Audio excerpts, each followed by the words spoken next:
eh, sebelumnya, karena kemarin saya baru balik dari umroh, saya sempat terfikir dan baru kemarin saya terfikir, ini saya sharing dengan Anda semua, mungkin bisa ada manfaatnya.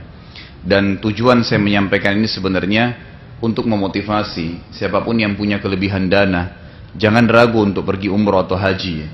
Kalau memang haji masih sulit, umroh minimal. Karena tidak balance sebenarnya antara uang yang kita keluarkan dengan pahala yang kita dapatkan gitu. Selama saya kuliah di Madinah dulu, kurang lebih saya 7 tahun di kampus dan seringkali interaksi dengan Masjid Haram dan banyak fadilah tentang Masjid Haram sendiri yang saya pelajari. Saya tidak pernah terlintas seperti kemarin untuk umroh gitu. Ada salah satu bapak ikut sama saya dari Irian, tapi dia asalnya dari Makassar. Kemudian saya ngobrol-ngobrol di kamar bersama karena saya berdua. Saya bilang, Pak Haji kalau dipikir-pikir sholat di Masjid Haram ini 100.000 pahala loh.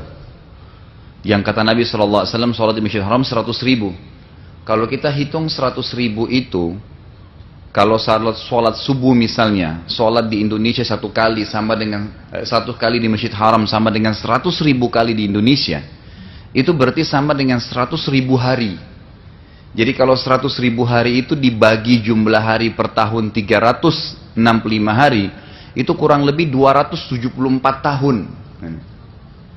Jadi satu kali kita sholat di Masjid Haram Mekah, itu sama dengan 274 tahun sholat di Indonesia.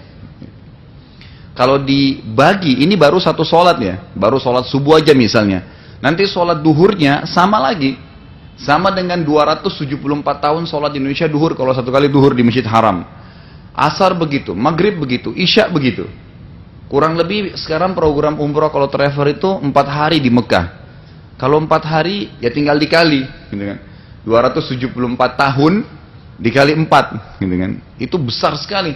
Itu kalau sholat sendiri. Kalau sholat berjamaah dilipat gandakan menjadi 25 kali lipat. Jadi itu kita bisa dapatkan ribuan tahun hanya dengan sekian hari.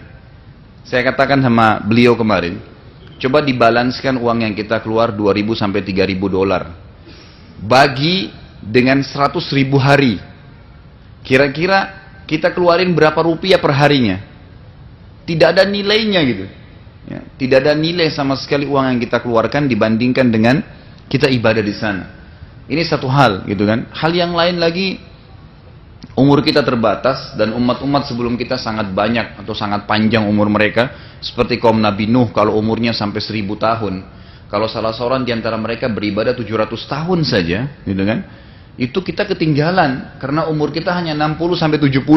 Kalau ada sampai 100 itu sangat tua sekali sudah bagi kita sekarang, gitu kan? Disebutkan dalam sebuah athar, ada seorang ibu di zamannya Nabi Nuh alaihissalam itu, anaknya meninggal umurnya 60 tahun. Anaknya dia meninggal 60 tahun.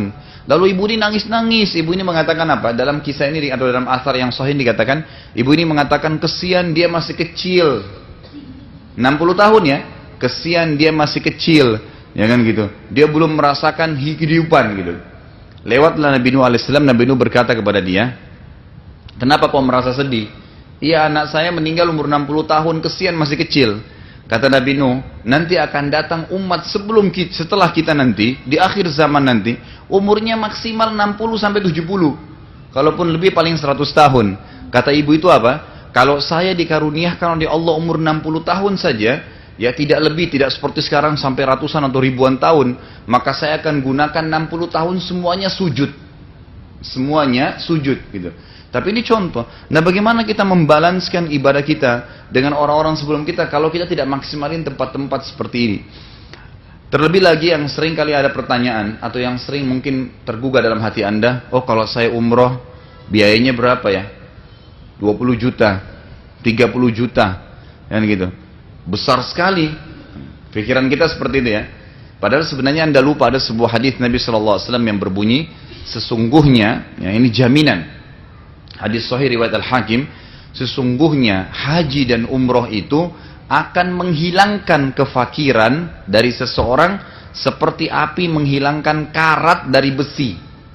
Jadi umroh dan haji itu membuat kita kaya sebenarnya, sedang investasi kepada Allah untuk membuka pintu kekayaan. Itu hadis sahih gitu kan. Jadi banyak orang tidak sadar itu, makanya tidak ada orang yang pulang umroh haji itu jadi miskin. Kalau kita istilahkan Indonesia, ibu haji dan pak haji biasanya paling tidak hidupnya cukup gitu kan.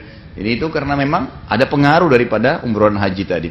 Ini sedikit saya sharekan apa yang kemarin saya dapatkan, mudah-mudahan bisa menjadi manfaat buat kita semua.